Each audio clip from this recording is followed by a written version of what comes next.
Shalom, shalom, meus queridos e minhas queridas, tudo bem com vocês? Bem-vindos a mais um vídeo sobre esse assunto maravilhoso, Kashrut, alimentação bíblica. Hoje quero falar um pouco a respeito do livro dos Atos dos Apóstolos. O nome já é bem sugestivo, né? Tudo aquilo que os discípulos de Yeshua fizeram após a sua morte e ressurreição. Quais foram as determinações que eles deram às pessoas que estavam se achegando à fé, especificamente no capítulo 15 de Atos dos Apóstolos. Existiram e existem até os dias de hoje 4 principais mandamentos, 4 principais condutas que aqueles que querem ter um relacionamento com a Kadosh Baruch Hu, com o Eterno nosso Deus, devem tomar para essa jornada, para essa caminhada, para essa comunhão e interação com a comunidade formada pelos discípulos de Yeshua, seguindo a doutrina dos apóstolos. Falando de doutrina dos apóstolos, de onde eles tiraram essas doutrinas? Todas essas questões, tudo isso sobre a alimentação bíblica, veremos não somente nesse vídeo, mas em muitos outros vídeos. Bom, vamos tentar ser um pouco mais pragmático. No livro do Atos dos Apóstolos, no capítulo 1, no versículo 4, diz assim: E estando com eles, determinou-lhes que não se ausentassem de Jerusalém, mas que esperassem a promessa do Pai, que disse ele: de mim ouvistes. No versículo 5, porque na verdade João Batista, né, assim conhecido, Yohanan, João batizou com água, mas vós sereis batizados com o Espírito Santo, não muito depois desses dias. Versículo 8, mas recebereis a virtude do Espírito Santo, que há de vir sobre vós, e sereis testemunhas, tanto em Jerusalém, como em toda a Judéia e Samaria, e até os confins da terra. Lógico que os discípulos ouviram essa promessa feita por Jesus, por Yeshua, o nosso Mashiach, que o Pai dispensaria a eles o Espírito do Santo, Ruach HaKodesh, que os guiaria em toda a vossa maneira de viver. Sobre isso também falamos no nosso primeiro vídeo. Ok, no capítulo 2, no versículo 42, vai dizer o seguinte, ó: e perseveraram na doutrina dos apóstolos e na comunhão e no partir do pão e nas orações. Ora, a comunidade estava sempre reunida. Nas orações, no partir do pão, na comunhão. Então, para se ter comunhão com os discípulos de Yeshua, deve-se andar como Yeshua andou, certo? Cumprindo os mandamentos, dos quais são eternos. Isso nós vamos ver sobre a questão específica da alimentação, tá? Sobre mais assuntos, diversos assuntos sobre mandamentos, o que devemos cumprir, ou o que não devemos cumprir. Tem mais vídeos no nosso canal, onde o Morebiezer, Rabbi Shai e demais líderes podem tratar desses assuntos. De minha parte, vamos tentar focar somente na alimentação bíblica. Daí logo depois disso, nós temos a descida do Ruach HaKodesh, a conversão de mais de 3.000 almas, nós temos curas, milagres, a morte de Estevão. No capítulo 9, nós temos a conversão de Shaul HaShaliach, né, do assim conhecido apóstolo Paulo, ok? Aí no capítulo 10 nós temos uma questão que muito importante, tem que ser comentada. É o centurião Cornélio, né? Estou usando aqui a Bíblia João Ferreira de Almeida, né? Uma versão que muitas pessoas têm, a maioria das igrejas também tem, ok? E aqui, infelizmente, o sistema religioso deturpa o sentido do texto por falta, julgo favoravelmente, por falta de conhecimento escriturístico e de entendimento de todo o contexto. Tá? Dizendo que a visão do lençol que desce, então Jesus purificou todas as coisas. Sobre esse capítulo especificamente, trataremos um dia, posteriormente, sobre esse capítulo especificamente, de 10 de Atos dos Apóstolos, explicando todo o contexto dele.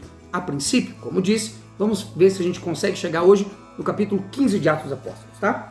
Porém, no capítulo 10, no versículo 44, tem mais uma coisa importante que tem que ser ressaltada. A este dão testemunho todos os profetas, de que todos os que nele creem receberão o perdão dos pecados pelo seu nome. Falando aqui de Yeshua, o nosso Mashiach. E os fiéis que eram da circuncisão são todos quantos tinham vindo com Pedro, maravilharam-se de que o dom do Espírito Santo se derramasse também aos gentios. Tá, mas por que você está falando tanto do Ruach HaKodesh, do Espírito Santo? Porque isso é muito importante. É muito importante. Por quê? No capítulo 15 de Atos dos Apóstolos, nós temos o seguinte, mais especificamente, no versículo 19, 20 e 21.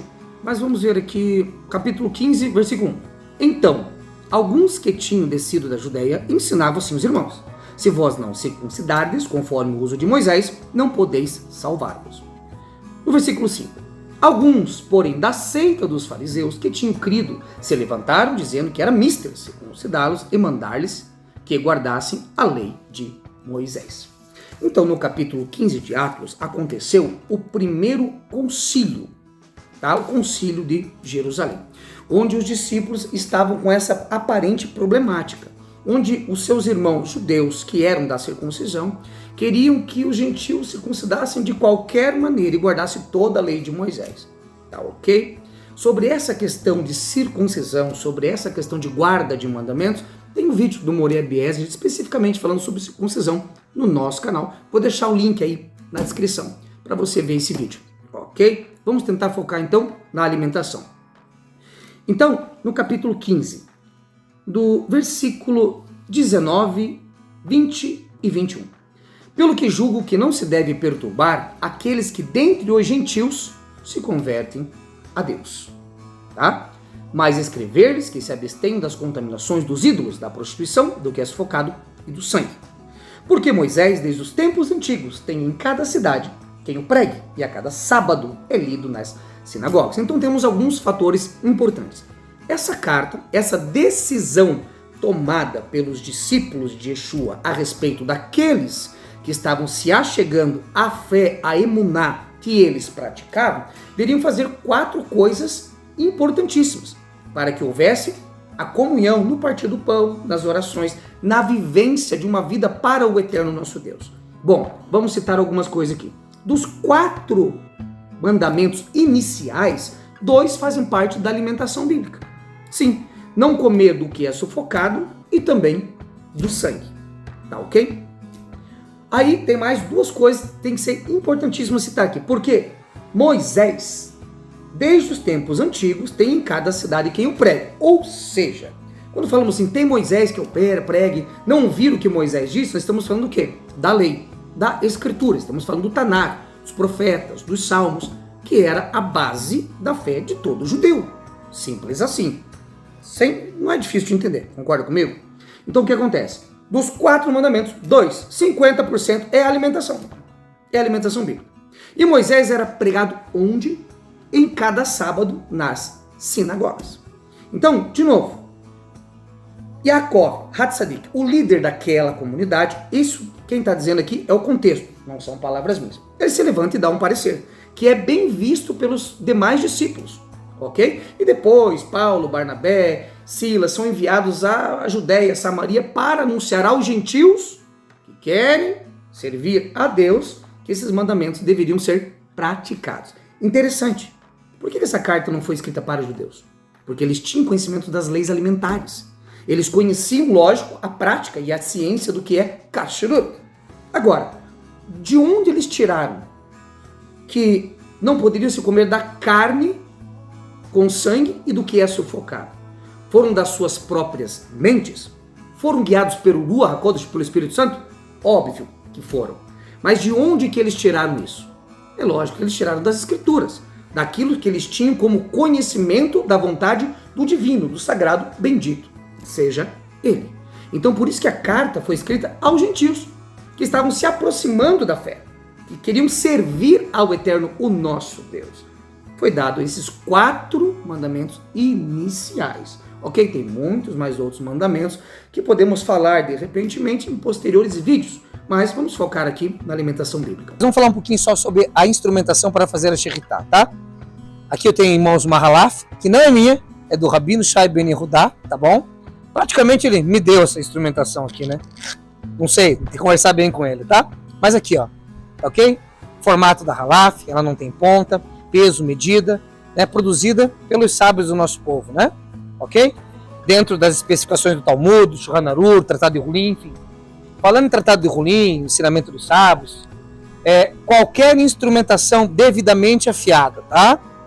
De metal, seja até um caco de vidro, folha de junco, mas desde que você tenha perícia, desde que você tenha conhecimento para fazer a Sheritah, é válido como Sheritah. Ou seja, não tem a necessidade exclusiva de você ter que ter uma halaf para você fazer Sheritah. Essa faca, por exemplo, tá bom? Uma faca nova, não é serrilhada, é lisa, beleza? Essa aqui eu já faço abate com mais um pouco mais de tempo, tá ok? Mas todas elas estão devidamente afiadas para fazer a Sheritah, beleza? Porque diz a Torá, da Bnei Israel, né? Fala os filhos de Israel para que façam, nós temos que fazer o nosso abate, nós, povo judeu, aqueles que são cumpridores da Torá, tá bom? Isso aqui é uma instrumentação de afiação das facas, e aqui é o estojinho que eu sempre trago, para elas não baterem, não perderem o fio. Tem que ter um pouquinho de cuidado, né, de zelo com o nosso aparato para fazer Sheritah. Eu li alguns versículos do capítulo 15 de Atos para que não fique descontextualizado aquilo que eu venho falando desde o início do vídeo. É através do Ruach HaKodesh que os discípulos tomaram essas decisões, ok? Que foram instruídos por Deus através também de Yeshua, o nosso Mashiach. Agora, um texto sem um contexto vira um pretexto para heresia. Por isso que eu fiz toda essa argumentação, li todos esses versículos, tá?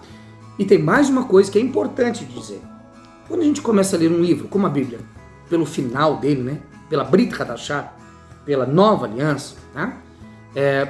Fica meio complicado de você entender todas as outras coisas que aconteceram no princípio. Ninguém pega um livro, lê o final dele e entende toda a história. É impossível, não existe isso, tá ok? Então é necessário que no nosso próximo vídeo nós começamos pelo começo. Fica meio redundante, mas vamos começar por Bereshit, o princípio de toda a criação. De Bereshit até este momento aqui, posterior a esse momento, em outras cartas apostólicas, por exemplo, de Shaul HaShalir, vamos falar também sobre alimentação. Mas o cerne, a base da questão do que é se focado do sangue, não está descrito aqui na Brit Hadashah, mas sim em todo o Tanakh. Então no próximo vídeo, vamos começar pelo livro de Gênesis para entender um pouco melhor sobre essa questão de alimentação bíblica, dos animais que podemos comer, que não podemos comer, aquilo que ele especificou para a sua criação, para os seus filhos, e aquele que aceita o eterno nosso Deus como único e verdadeiro Deus. Este é o frigorífico, o ambiente que nos tem preparado o eterno para que possamos cumprir com as normativas da Halahá no que concerne ao abate kosher das aves. Somos imensamente gratos porque, com infinita misericórdia, o Eterno nos tem permitido seguir os seus preciosos mandamentos. E nós estamos gravando já dentro da sala de produção, pessoal no preparo dos alimentos, irão servir as nossas mesas. Um ambiente completamente limpo, conforme vocês podem observar. Isso nos traz tranquilidade de tudo que nos é servido à mesa, cumprindo com todas as prescrições do nosso povo.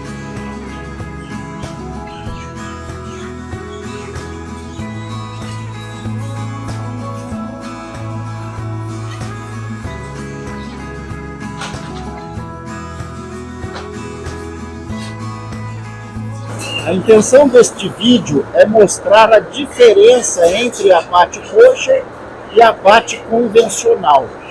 Observe que as aves, antes de passar em uma serra que corta o pescoço da ave, passa por um tanque de água gélida, toma um choque e somente depois disso, então, o animal entra em uma guia, conforme vocês veem, e aí passa na serra para a degola que tira a vida do animal. Desta forma, o sangue fica no animal e o animal morre por sufocamento e estrangulamento. Não se esqueça, compartilhe esse vídeo com seus amigos, com seus líderes, com os ateus. Lembra que eu falei no primeiro vídeo? Por que com os ateus? Embora não acreditem nas escrituras, eles querem uma alimentação mais salutar, mais saudável. E a Kashrut trata disso também. Beleza? Beijo no coração, tamo junto sempre. Até o próximo vídeo. Aquele abraço.